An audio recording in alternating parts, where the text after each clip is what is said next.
Se este conteúdo te faz crescer, faz o mesmo pelo podcast. Subscreve e partilha com alguém que também precisa de ouvir isto. Vamos então ao episódio de hoje. Olá! Hoje vamos mergulhar na abordagem da Dinamarca à migração. É um tema que gerou bastante discussão na Europa, sobretudo a partir de 2015. Exato. Enquanto países como a Alemanha ou a Suécia, abriram mais as portas, a Dinamarca seguiu um caminho bem diferente, muito mais restritivo. Sim, e a nossa análise hoje baseia-se, em parte, num vídeo interessante do YouTube, do canal Many Countries, Many Customs, que explora precisamente essa estratégia dinamarquesa. Portanto, o objetivo aqui é percebermos a fundo esta política migratória dinamarquesa, que é, sem dúvida, única e rigorosa. Queremos olhar para as táticas, as motivações por trás delas, os resultados que dizem ter alcançado e, claro, as polémicas todas. Ok, então, vamos lá tentar perceber isto. Como é que a Dinamarca se desviou tanto do caminho de outros países europeus naquele momento tão crítico de 2015? Bem, se recuarmos a 2015, a Europa estava mesmo sob uma pressão migratória enorme. Lembro-me dos números, eram impressionantes. Sim, a Alemanha, por exemplo, mais de 1,1 milhões de pessoas num ano, não foi? Exato. E a Suécia, proporcionalmente, talvez ainda mais, com 160 mil. E a Dinamarca ficou-se pelos 21 mil. Uma diferença brutal. Completamente. Per capita, quer dizer, receberam 4 vezes menos gente que a Alemanha. E a análise que vimos até sugere que, olhando agora para trás, há quem diga que foi uma decisão calculada, talvez acertada. Sim. A Fontes descreve a lógica deles como sendo de prudência e seletividade, claro. A prioridade era muito clara: minimizar os riscos que eles viam na migração em larga escala e, acima de tudo, proteger o famoso estado de bem-estar social deles. Aquele modelo nórdico. Exatamente. Proteger os serviços públicos, a segurança social. E o que é fascinante, talvez um pouco inesperado, é o apoio interno que esta abordagem, apesar de restritiva, conseguiu. A fonte que referiste fala em mais de 70% dos dinamarqueses a apoiar a limitação da entrada de migrantes. 70%? Uau! Isso é um consenso notável, especialmente se compararmos com as divisões enormes que vimos noutros sítios da Europa sobre isto. Pois é. Parece que, internamente, conseguiram uma espécie de pacto social à volta desta política, mesmo sendo vista como tão dura de fora. Sim, parece que sim. Exatamente. Enquanto noutros países a migração polarizou a imensa sociedade, na Dinamarca, segundo a análise, esta abordagem, mesmo sendo rigorosa, foi largamente aceite como sendo necessária para a estabilidade do país. Isso talvez surgira uma comunicação política muito eficaz. Ou então, uma cultura diferente sobre os limites da solidariedade. Talvez. E a sustentabilidade do sistema. Pode ser uma mistura das duas coisas. E essa filosofia, claro, traduziu-se em políticas muito concretas. Sim, fala-se muito em 2 conceitos-chave, não é? A autoconfiança, o self-reliance, e uma política de retorno muito, muito assertiva. Aliás, houve aquela mudança de terminologia oficial em 2019 que me pareceu muito simbólica. Deixaram de falar em integração. Sim, passaram para a autoconfiança. E foi mais que simbólico, foi uma declaração de intenções, claramente. Exato. Sinaliza uma viragem fundamental, a ideia de que a permanência é condicional e que a responsabilidade principal é do indivíduo, não do Estado a longo prazo. É um afastamento claro da ideia de integração como um processo bidirecional, como se discute noutros locais. Certo. A mensagem, no fundo, é ou te sustentas rapidamente. Ou preparas-te para voltar quando for seguro. É isso, preto no branco. E isso nota-se no sistema de asilo, que é descrito como um dos mais rigorosos da Europa. A ideia de que a permanência é sempre temporária, isso deve mudar completamente a dinâmica para quem chega, imagino eu. Muda tudo, claro. A perspectiva passa a ser que o estatuto de refugiado ou de proteção é uma solução temporária para uma crise específica. Assim que a situação no país de origem melhora ou que o governo dinamarquês considera que melhorou, o pressuposto é o regresso. Contrasta muito com outros modelos onde o asilo é quase um primeiro passo para a residência permanente, não é? Exatamente. E talvez o exemplo mais flagrante disto tenha sido com os refugiados sírios em 2021. Sim.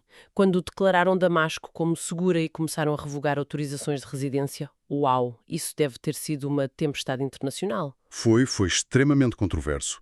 A justificação oficial deles baseava-se na avaliação de que a segurança em certas partes da Síria, nomeadamente Damasco, tinha melhorado o suficiente. E foram ao ponto de criar centros de retorno para quem recusava sair voluntariamente.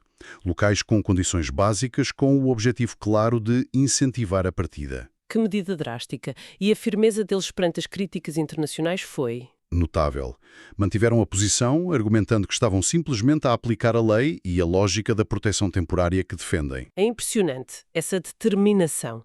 E estas medidas, por mais polémicas que sejam, tiveram impacto nos números de pedidos de asilo. Sem dúvida. A fonte indica uma queda muito acentuada. Em 2022, por exemplo, foram só 2.000 novos pedidos. Coloca a Dinamarca entre os países da UE com menos chegadas. E porquê esta rigidez toda? A análise que vimos liga isto muito a fatores económicos, certo? Sim, a questão económica é central na argumentação deles, segundo a fonte. E o que dizem os dados dinamarqueses? Costuma ser aí que a porca torce o rabo, como se diz. Pois. Os dados que a fonte apresenta são bastante diretos. Indicam que migrantes de países não europeus tendem a ter rendimentos bastante mais baixos. Falam em 40% a 50% inferiores aos dos dinamarqueses nativos, em média. O que leva, claro, a uma maior dependência dos apoios sociais. Exatamente. A fonte até cita um relatório do governo de 2021 que quantificava o custo líquido anual da migração não europeia em 24 mil milhões de coroas dinamarquesas. 24 mil milhões, isso é um número brutal. Isso põe mesmo a pressão económica no centro da decisão política, não é? Quase como uma justificação pragmática, ainda que dura.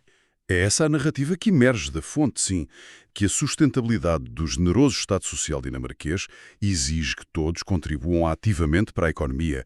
A participação no mercado de trabalho não é só um objetivo, é quase uma condição essencial para ficar a longo prazo e para o sistema aguentar. Mas não se trata só de restringir a entrada ou focar na economia. Eles também parecem ter sido bastante proativos nas medidas de integração para quem já lá estava, não é? Para evitar as tais sociedades paralelas. Correto. E aí entra o famoso e também muito controverso Plano Gueto. Embora o nome já tenha sido alterado por ser considerado estigmatizante. Sim, o nome era péssimo. Era. Mas as políticas, no fundo, mantêm-se. O foco são áreas residenciais com alta concentração de residentes de origem não ocidental. Zonas que, na análise, são associadas a maior desemprego, criminalidade, dependência de apoios. E que tipo de medidas é que esse plano incluía? Lembro-me de algo sobre creches obrigatórias. Sim, essa foi das mais faladas. Crianças a partir de 1 ano, a viver nessas áreas, são obrigadas a ir à creche, ao jardim de infância, mínimo de 25 horas por semana. A partir de 1 ano? Uau! Sim, o objetivo é claro. Imersão precoce na língua dinamarquesa, nas normas sociais, nos valores culturais deles, e há uma consequência direta se não cumprirem. A família perde benefícios sociais. É um incentivo muito forte. Um incentivo com mão de ferro, pode dizer-se. E não se ficaram pelas crianças, pois não. A questão da habitação também foi abordada de forma bem direta. Exatamente. O plano previa mesmo intervenções físicas, demolição de blocos de apartamentos considerados problemáticos, venda de habitação social a privados. A sério? Demolição? Sim, a fonte menciona mais de 8.000 unidades habitacionais afetadas entre 2019 e 2023. A ideia por trás disto é óbvia: quebrar a concentração geográfica de populações migrantes, promover uma maior dispersão, misturar diferentes grupos. Parece uma abordagem extremamente intervencionista no tecido social e urbano. E como é que isto se liga ao sistema de segurança social para os recém-chegados? Também foi ajustado para refletir a tal filosofia de autossuficiência. Os apoios iniciais são bem mais baixos. A fonte fala em 40% menos do que um cidadão nativo receberia em circunstâncias parecidas. 40% menos. Sim, a ideia é criar pressão para encontrar trabalho rapidamente. E não é só no início. Há mecanismos para evitar a dependência prolongada. Depois de 2 anos, por exemplo, tens de provar que estás a progredir na língua ou na procura de emprego para manter certos apoios. E havia também o sistema de trabalho por bem-estar, não era? O que é isso exatamente? Basicamente, é um sistema onde os beneficiários de apoios sociais, que são considerados aptos para trabalhar, são obrigados a fazer trabalho comunitário ou outras atividades úteis em troca desse apoio. Ah, ok. E a fonte apresenta dados de 2022 que até sugerem algum sucesso nisso. Dizem que 75% dos participantes conseguiram encontrar emprego regular no mercado normal em 2 anos. 75%. O que levanta aquela questão importante do equilíbrio, não é? Entre dar uma rede de segurança e, ao mesmo tempo, incentivar ativamente a entrada no mercado de trabalho. É um equilíbrio delicado. É fascinante ver como estas peças todas, restrições, autoconfiança, integração condicionada, intervenções urbanas, se encaixam numa estratégia que parece coesa, apesar de controversa. Mas a Dinamarca também tem desafios demográficos, como o envelhecimento. Como é que esta política lida com a necessidade de mão de obra? A resposta dinamarquesa, pelo que a análise indica, não é abrir as portas sem critério. Pelo contrário. É uma admissão altamente seletiva. O foco está em atrair trabalhadores qualificados para setores específicos onde faz falta gente. Tecnologia, serviços avançados. Em 2022, por exemplo, a fonte diz que admitiram só uns 20 mil trabalhadores qualificados. É um número pequeno percentualmente. 0,4% da população. Portanto, uma imigração muito à medida das necessidades deles. Exato. O objetivo parece ser duplo. Suprir falhas pontuais na economia, sem sobrecarregar o sistema social com imigração de baixa qualificação, que eles associam a maiores custos. Uma imigração à la carte, quase. E esta abordagem tão particular tem tido influência noutros países da UE. A Dinamarca tenta puxar a política comum na sua direção. Definitivamente. A Dinamarca tem sido uma voz muito ativa e, por vezes, dissonante no debate europeu. Depois de 2015, começou a defender publicamente uma abordagem mais restritiva a nível da UE. Argumentavam que era preciso para proteger a estabilidade interna do bloco. E uma das propostas mais radicais, que gerou imenso debate, foi a ideia de criar centros de processamento de asilo fora da Europa. Centros externos. Lembro-me dessas discussões. Chegaram a avançar com isso? Foi só conversa? Olha, houve conversas sérias, sim, nomeadamente com o Ruanda em 2021. Mas a implementação disso enfrenta obstáculos legais e políticos enormes na UE. Imagino. No entanto, a Dinamarca conseguiu formar alianças com outros países. A fonte fala em 14, para pressionar por um reforço das fronteiras externas da UE. E isto inclui apoiar acordos com países de trânsito, como a Turquia ou a Tunísia, para eles controlarem os fluxos antes de chegarem à Europa. A tal estratégia de externalização do controle. Isso tem dado resultados. A fonte sugere que sim, aponta para uma redução de 25% nas travessias ilegais em 2023, comparando com 2021.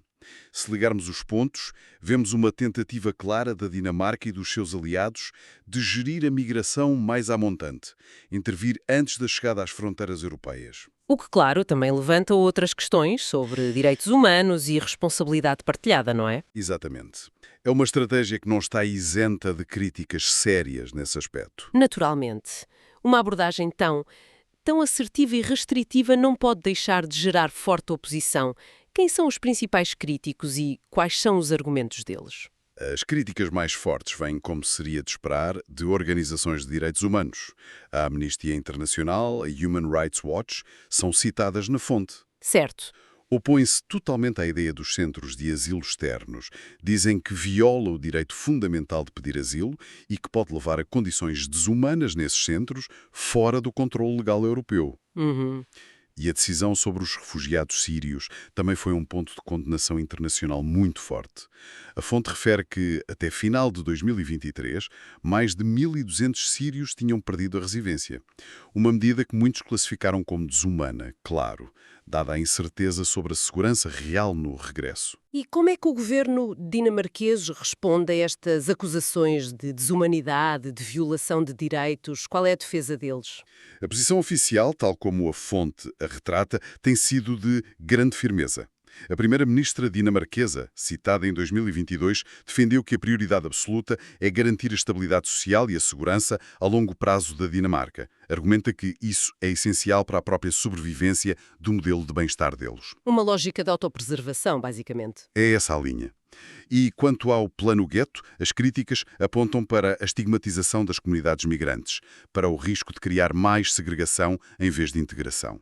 No entanto, a fonte também parece apresentar dados que contrariam essa crítica específica ao Plano Gueto, ou pelo menos que a matizam, não é? Sim, a análise contrapõe essas críticas com dados oficiais de 2022. Esses dados indicariam a diminuição da criminalidade, na ordem dos 20%, e um aumento do emprego, 12%, nas áreas do plano, desde que começou em 2018. Interessante. O que sugere que, pelo menos pelas métricas do próprio governo, algumas medidas podem estar a ter o efeito que eles queriam em termos socioeconómicos. Embora, claro, o custo social e as críticas sobre estigmatização continuem bem presentes. Portanto, a perspectiva dinamarquesa que emerge disto tudo é de um pragmatismo quase implacável. Uma resposta a desafios que eles consideram reais e urgentes, focada em proteger o seu modelo social e, talvez, em servir de exemplo ou aviso para o resto da Europa. Evitar o que eles veem como erros ou imprudências de outros. Exatamente. A FUNT apresenta a estratégia dinamarquesa como uma tentativa muito deliberada de encontrar um caminho diferente num cenário europeu que é muito complexo, onde as tensões entre abertura humanitária, segurança, coesão social, sustentabilidade económica são cada vez mais agudas. Então, resumindo, o que retiramos disto? Vimos como a Dinamarca seguiu este caminho muito singular, muito restritivo na gestão da migração, em contraste, claro, com muitos vizinhos. Analisámos as políticas de retorno, de autoconfiança, as medidas de integração que são proativas, mas também coercivas, como o Plano Gueto. Certo. Vimos a forte justificação económica por trás disto, a tentativa de influenciar a política da UE e, claro, as controvérsias profundas e as críticas que esta abordagem toda gera. Sem dúvida. Este caso dinamarquês é um estudo fascinante, eu diria, sobre uma abordagem alternativa a um desafio que é global. Não se trata aqui de fazer juízos de valor, mas sim de tentar compreender a complexidade das escolhas que os países fazem.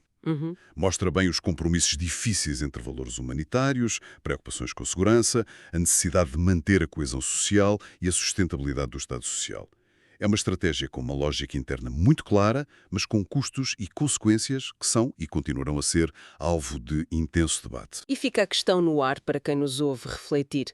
Será que alguns elementos deste modelo dinamarquês, tão controlado, tão focado na autossuficiência rápida, na integração condicionada, podem oferecer lições, sejam elas positivas ou negativas, para outras nações com desafios parecidos?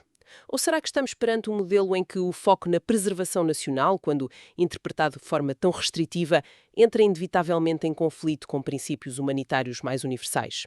Uma pergunta que certamente vai continuar a dar que falar.